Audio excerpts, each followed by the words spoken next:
পাবনার ছোট একটা এলাকায় জন্ম নেয় একটা টিম, নাম টক্সিক ইউনাইটেড। এই টিমে ছিল 4 জন বন্ধু। সিজান ছিল লিডার আর স্নাইপার, আলবি ছিল ফার্স্ট রাশার, সুরজ ছিল সেকেন্ড রাশার, আর আহাদ ছিল গেনেটার।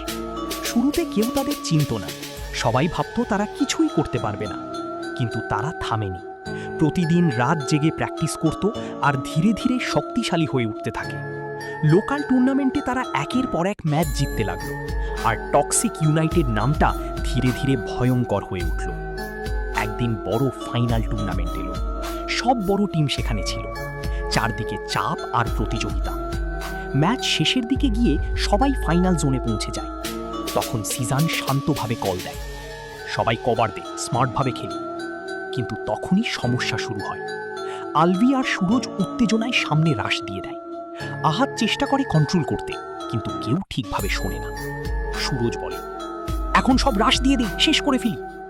সবাই একসাথে রাশ দেয়, কিন্তু সেটা ছিল ভুল সিদ্ধান্ত। এক মুহূর্তে পুরো টিম ভেঙে যায় আর ফাইনাল ম্যাচ হারিয়ে যায়। ম্যাচ শেষ হওয়ার পর সবাই চুপ হয়ে যায়, ধীরে ধীরে সবাই আলাদা হয়ে যেতে থাকে।